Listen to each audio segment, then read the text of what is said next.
up, gentlemen? What's up, ladies? Welcome back to the Football Formula. This is episode 4, part B. As promised, and I'm your host, Useful Idioti, alongside the Ngize, Denver Koki, who is already back, and Karembu. So, majama, Manchester United.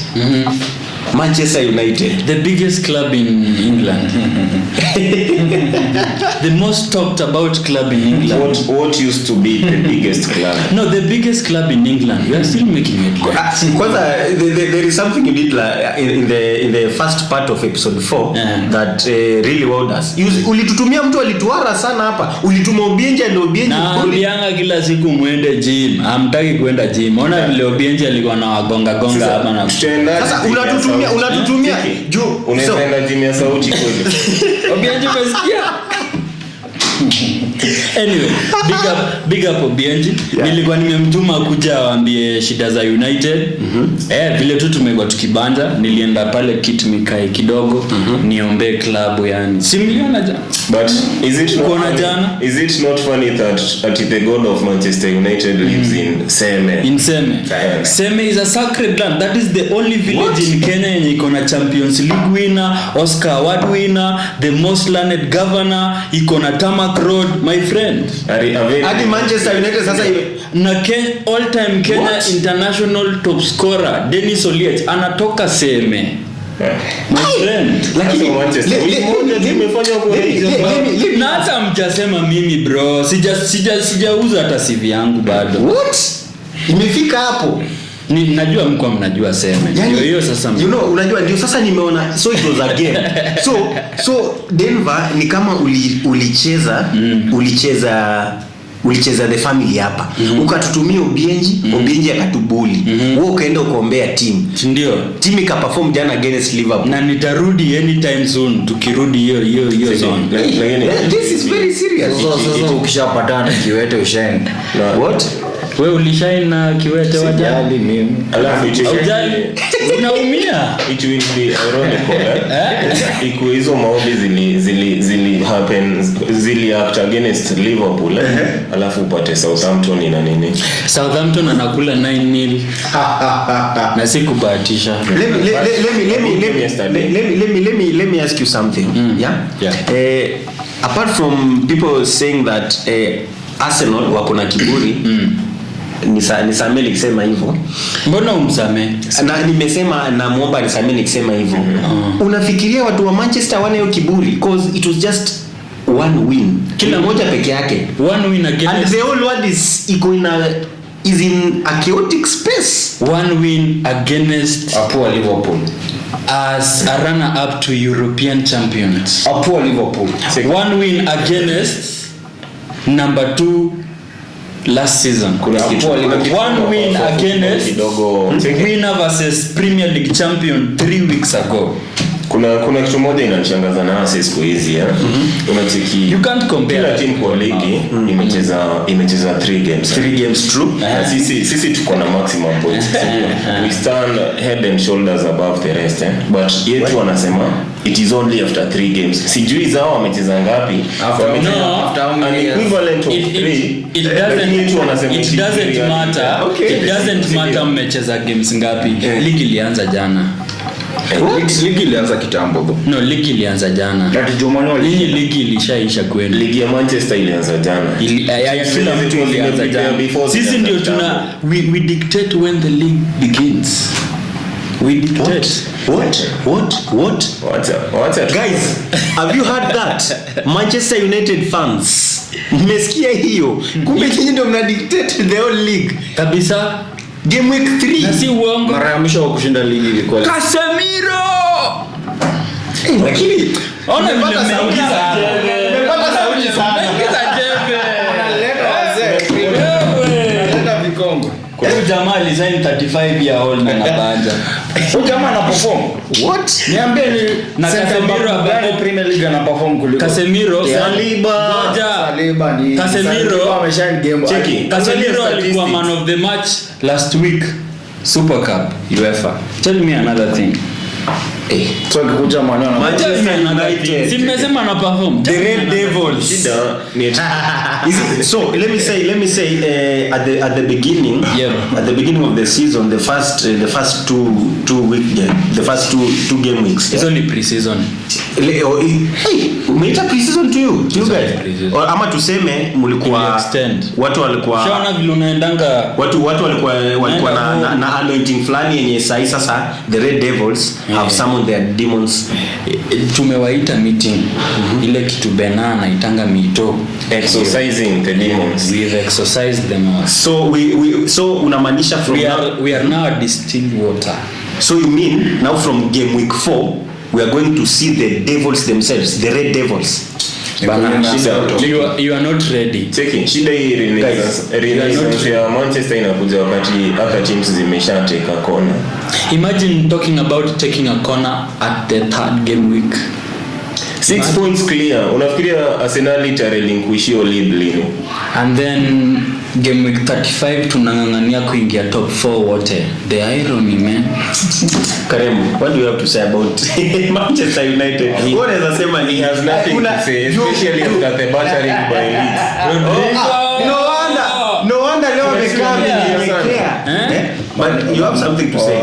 Mani mafansa wamepata mdomo kina Denver hapa. Si mdomo. Wanasema walicheza vizuri. Okay, walicheza vizuri. But walicheza vizuri against a poor Liverpool team. You can't call But it. kusema kweli, that team was not what we are used to. Yeah, As in that was that not hiyo ilikuwa Liverpool tumezoea. Starting lineup, hata ukiangalia Klopp mwenyewe ni kama aliingia kidharau wase. As in alikuwa anajua despite them being That is the in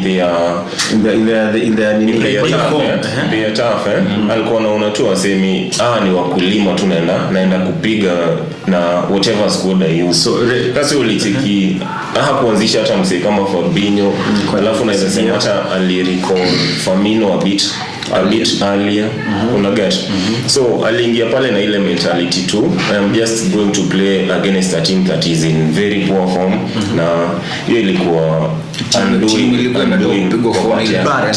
but as much as mnasema hivyo, it was a win for Manchester United versus Liverpool. Not remember putting in mind Not anything last season's first leg. It was kwanza last season both matches home and away. Liverpool ilipiga Manchester United 9-1. Was it 9-1 ama 9-0? 9-1. 9-1. 9-0. Walifuza kweli. Was it 9-0? It was 5-0. Firstly kwanza mlikuwa Old Trafford. And then it was a 4-1. 4-0. So it was 9-0. Hata nimewasaidia. Imagine. But lakini tulifunga bao ya off. I guess you know Bokiasabu. So let me say Manchester United, at least they have something to boast about. Yes. They have something to boast about. Yes. And this should be inafaa sasa ifanye other teams in the Premier League waanze kukua worried. I think do you think Manchester United is going now to prove themselves further? Comparing from last night's game. Should I talk about my team ama niache warazi wa banje? Kwanza Karimbo atuambie is say then Ngize then you about my content hapa. Okay, what do you think will be the next step for Manchester United from last night's match? I will put it this way. Mafans wa Manu hawafe kucelebrate. It's too early. Okay. Mimi naona shida zenye Manu wako nazo bado wata move forward nazo kwa game week 4 wako na Southampton. Siko convinced center back partnership yao. Lisandro ukiangalia height yake si ya kucheza Premier League. Najua jana wamemgas na against Liverpool, but for me bado sio convinced na Lisandro kucheza kama center back. The other thing wanaringa hapo wamenunua mzee Casemiro. That year Jealousy. Casemiro ukiangalia alikuwa ligi si physical. Na hapo Premier League inataka Premier League ni ligi nyingine physical vibaya sana. Kwanza hii season ni sana. So when wanasema sijui Casemiro Ndio anacheka. Adi Casemiro sijui atakuwa na protect their back four. I don't see it. You don't see it. Plus najua mimi Premier League ni ngumu.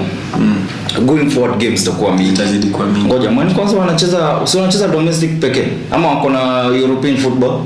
European football inacheza hadi Europa League Conference. So conference ni. Okay. Sawa. Haja nimaliza. Maliza basi. So utapata ile time games zimeanza kuwa mingi, mara mko FA, mko Carabao, mko conference hiyo yao, tena mko na hiyo Premier League conference yenye mko basi. Utapata team inahitaji depth ya squad. So wamesema Casemiro, of course Casemiro atakuja anzande, but ukiangalia bench kuna kina McTominay na kina Fred, of which means siko convinced mtu kama McTominay ama Fred anafaa kuwa a midfielder wa team inajiita wao na watu wakubwa. Ongeni we nimeona ngize my take mimi naweza sema amekuwa a bit harsh on them but still they should not revel in the victory ya game moja peke yake. But ukiangalia Manchester walikuwa so poor in their opening 2 games yani they only had room for improvement. Yani hakuna vile wangeenda downward spiral, unaona. So they were very poor, but yesterday they stepped up. Na ukiangalia some of their new signings walikuwa okay. Ten Hag kuanzisha from the word go, despite playing against a Liverpool side yenye tunasema ilikuwa poor. There were some performances zenye zilikuwa exceptional, kama Lisandro Martinez jana alikuwa up to the task. Na Malacia for the first time alianza in that position na he was up to the task. Alafu another thing, nani alirudisha nani kwa bench? Ten Hag make that bold call, akaweka Ronaldo kwa bench na Harry Maguire. I guess ile story, okay, that only translates to ile story ya nani kufanya other players who feel somewhat uncomfortable with dressing room Ronaldo. Na sababu uliona everyone was playing for the team, hata Bruno Fernandes mwenyewe alikuwa anacheza getting that armband alikuwa not the usual Bruno mwenye tumekuwa tukizoea the last few games na walijituma. They can only get better, na if that is how they are going to play from yesterday kuendelea, then something good can happen. Okay, then but before another thing yesterday De Gea alijiredeem ile makosa yake last weekend. I guess this weekend aliatia Mendy kidogo, so everything is looking up. Bwana zitaje. Okay, that was a nice one, guys. Then but before should we say ama tunaweza sema the personalities, because yesterday ukiangalia game ya jana you can point out different personalities in the Manchester United squad yenye walikuwa so outstanding. Tunaweza sema there is something that Ten Hag went and did behind the scenes yenye the boys yesterday proved that they can and they will. As a staunch United fan, yes, let me talk about United in general. True. First, let me start by dismantling and discarding the rumors spread by the gentleman on my right, who was thoroughly battered at Ellen Road by Rodrigo and Co. Anyway, I don't get the bile behind Casemiro's signing. He was the man of the match in the UEFA Super Cup last week. Okay. His medal is still as new as my whistle. Okay. Let us start from that. Number 2, we have signed the world's best DM in the last 10 years. Convince me otherwise. The best DM. Guys, have you heard? Number 3, we are signing this DM at his peak. Number 4. 30 years. See, explain. Okay. Yeah. Number 4. Okay. We have lacked a defensive midfielder, a thoroughly aggressive one, for that matter, for a very long time. It's a position we've been overlooking for a very long time. And even if we'll have many other significant signings still coming in, this is our biggest win since, let me say, 2017. I can confidently say that. Now, the so-called physical league, okay? Rodri came and boasted after playing one season for Atletico Madrid. True. Sergio Aguero came and became among the top scorers. the top scorer, the foreign player with the most goals in the Premier League. He was still a You hot get the shot. point. Okay. Still a hot The shot for Atletico Madrid. so-called toughest league in the world. 35-year-old Thiago Silva, who's a first choice defender in his team, He's bossing. na ndio tegemeo. True. You get the point? And the same league that The same so-called physical league. Yes. Odegaard alitoka wapi? Real Madrid. fringes Madrid. Ceballos alitoka wapi? That's a bench player in Real Madrid. True. Waliwasaidia. True. Another thing, if Klopp or Pep make that 60 million signing Casemiro, they will be called greats and hailed and all that. But now because it's United, agenda is taking control. I don't think Pep can. You get the point? Liverpool paid about 30 million for Thiago, who had a year left in his contract. In Bayern. You get the point? Yes. This guy had a year left in his contract, and they paid 30 million. He was older than Casemiro. It was called a great signing. Please make it make sense that it is not Bile talking when we are talking about Casemiro. Okay. That guy is already 30 na vile umesema kuhusu Pep. I don't think Pep can go in the market and probably look for a 30-year-old midfielder enforcer. Pep Guardiola is depending on a 31-year-old KDB. But subtract KDB. He has been at City all along. But the point is, he's depending on him right now. Okay. Why did they? Why shouldn't we depend on a 30-year-old? Okay. Let me try to put across my point here. Yes. Okay. Other teams went into the transfer market somewhat earlier than Manchester United did. True.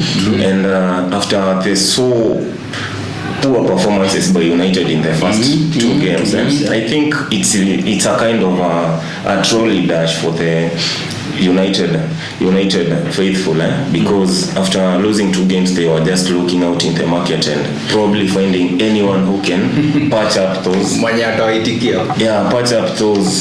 loose ends or probably those hizo mashimo kwa midfield and one Casemiro was willing to, because I guess he has won everything at Madrid and he wants he's after something else, not only the game time and winning trophies. Winning trophies at Manchester United, like let me discard that rumor before we go any further. Okay. The biggest club in England convinced a 5-time Champions League winner to dump Champions League football for Europa League football. They'll call it money, but the guy has won everything. It's a fresh thing. A Champions League winner playing twilight football at the moment. Number 2, as a staunch United fan, this is not the first time we are signing a 30-year-old. In 2007, we signed 35-year-old Henrik Larsson from Barcelona. What did he do? And they helped us to cement our Premier League title. We signed Ronaldo, who was our top scorer last season. Because you never wanted him to Number 3, just let me put that point across. Okay. 2002, we signed Laurent Blanc, 35-year-old. We won the league. True. Should I go on? Go on. It's your time to shine. 2017. Yes. Zlatan Ibrahimovic, 3 trophies in 1 season. Okay. Make it make sense. Now let me talk. Can I talk about United? Talk about your team. I will not be carried away by that win. We still have a lot to do. I'm so happy with the arrival of Casemiro, much to the agony of the guys on either side. Yes. I'm so amazed by that signing. It's, you can't call it a dash or a trolley dash, because we have lacked a DM for 4 years.